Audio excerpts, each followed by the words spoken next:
بسم الله الرحمن الرحيم. وما أرسلنا قبلك إلا رجالا نوحي إليهم فاسألوا أهل الذكر إن كنتم لا تعلمون. السلام علیکم ورحمۃ اللہ وبرکاتہ۔ محترم ناظرین، آپ کے مسائل اور ان کا حل کتاب میں ہمارے سامنے جو اگلا سوال آ رہا ہے وہ داڑھی کا مسئلہ اور مصری علماء کا جو فتویٰ ہے اس کے حوالے سے کیا گیا ہے۔ سوال کرنے والے پوچھتے ہیں کہ داڑھی کے بارے میں شریعت کا کیا حکم ہے؟ میرے پاس مصری علماء کا ایک فتویٰ ہے جو میں آپ کو بھیج رہا ہوں، جو مفتی مصر نے صادق میر پوری کے استفسار پر ان کو بھیجا ہے۔ اس میں کہا گیا ہے کہ آدمی داڑھی اپنی پسند کے مطابق رکھ سکتا ہے۔ تو یہ قاری محمد اعظم صاحب نے سوال کیا ہے میرپور آزاد کشمیر سے۔ اس کے جواب میں فضیلت الشیخ مبشر احمد ربانی حافظہ اللہ وہ لکھتے ہیں کہ بعض مصری علماء کا زیر نظر فتویٰ قطعاً کتاب و سنت پر مبنی نہیں ہے۔ یہ فتویٰ ان مصری علماء کے گروپ کا ہے جو احادیث کو عموماً دین کا حصہ اور حجت نہیں سمجھتے۔ ایسے مصری علماء کو جن حضرات نے دیکھا ہے وہ اچھی طرح جانتے ہیں کہ ان میں اسلام اور اسلامی شعائر کا کس قدر احترام پایا جاتا ہے۔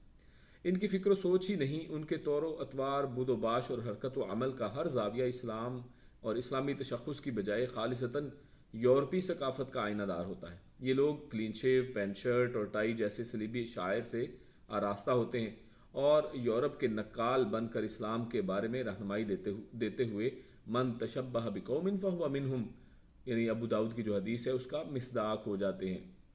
زیر نظر فتویٰ ان کے اسی فکر و عمل کا غماز ہے۔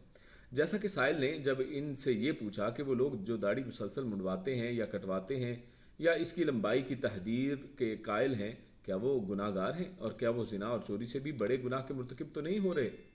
تو جمہوریہ مصر کا مفتی اس کو جو جواب بھیجتا ہے اس کے چند اقتباسات ملاحظہ فرمائیں۔ وہ کہتے ہیں کہ داڑھی کا چھوڑنا رسول اللہ صلی اللہ علیہ وسلم سے ثابت ہے۔ آپ صلی اللہ علیہ وسلم داڑھی کی کاٹ چھانٹ کیا کرتے تھے تاکہ داڑھی خوبصورت ہو جائے اور چہرے کے مناسب ہو جائے۔ بعض فقہا نے ان احادیث کو وجوب پر محمول کیا ہے، جبکہ اکثر علماء نے اس کو سنت کہا ہے کہ جس پر عمل کرنے سے تو ثواب ہوتا ہے لیکن چھوڑنے والے کو عذاب نہیں ہوتا، اور جن لوگوں نے داڑھی مونڈنے کو حرام قرار دیا ہے ان کے پاس کوئی دلیل نہیں۔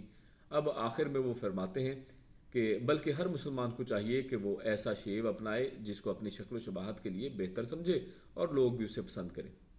تو مندرجہ بالا جو اوپر ہم نے پڑھ کے سنایا اقتباسات سے مفتی مصر کی رسول اللہ صلی اللہ علیہ وسلم سے عملی طور پر محبت اور علمی پوزیشن کا اندازہ بخوبی لگایا جا سکتا ہے۔ حالانکہ شریعت سے معمولی واقفیت رکھنے والا عام آدمی بھی جانتا ہے کہ نبی کریم صلی اللہ علیہ وسلم نے وفات کے وقت تک مکمل پوری داڑھی رکھی اور پوری زندگی اپنی داڑھی کا ایک بھی بال کبھی نہیں کاٹا، جبکہ مفتی مصر صاحب کہہ رہے ہیں کہ دائیں بائیں سے اوپر سے نبی کریم صلی اللہ علیہ وسلم داڑھی کاٹتے تھے، نعوذ باللہ۔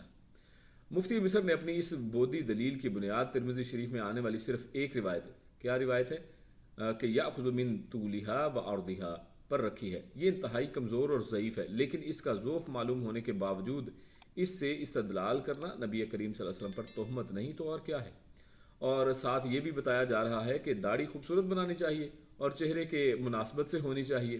اگر سنت رسول صلی اللہ علیہ وسلم کو اختیار کرنے کا معیار یہ قائم کیا جائے گا تو پھر لوگ داڑھی اس طرح سے منڈوا کر دلیل پیش کریں گے اور کرتے ہیں کہ اب خوبصورت اور مناسب معلوم ہوتی ہے، تو کیا شریعت کی روح سے ایسا درست تسلیم کر لیا جائے گا؟ ہرگز نہیں۔ جبکہ حقیقت یہ ہے کہ داڑھی بڑھانا عین فطرت ہے، کیونکہ سیدہ عائشہ رضی اللہ تعالیٰ عنہ فرماتی ہیں رسول اللہ صلی اللہ علیہ وسلم نے فرمایا کہ 10 چیزیں فطرت سے ہیں، ان میں سے مونچھ کا کٹوانا اور داڑھی کا بڑھانا بھی ہے، جیسے کہ صحیح مسلم کی اس حدیث میں ہے۔ اس طرح بخاری میں صیغہ امر ہے کہ رسول اللہ صلی اللہ علیہ وسلم نے ارشاد فرمایا کہ خالف المشرکین اعو الشوارب وحف اللحى۔ جہاں تک خوبصورتی کا تعلق ہے، اگر داڑھی کے کاٹنے اور نہ ہونے یا کٹوا کر چھوٹی کرنے کو مفتی صاحب نے خوبصورت گردانا ہے، تو اصل بات یہ ہے کہ داڑھی ہی مرد کی خوبصورتی اور حسن و جمال اور وجاہت کی نشانی ہے۔ شاید ان کی نظر سے مسلم شریف کی یہ روایت نہیں گزری کہ کان رسول اللہ صلی اللہ علیہ وسلم کثیر شعر اللحیہ، صحیح مسلم کی حدیث ہے کہ یعنی رسول اللہ صلی اللہ علیہ وسلم کی داڑھی مبارک بہت گھنی تھی۔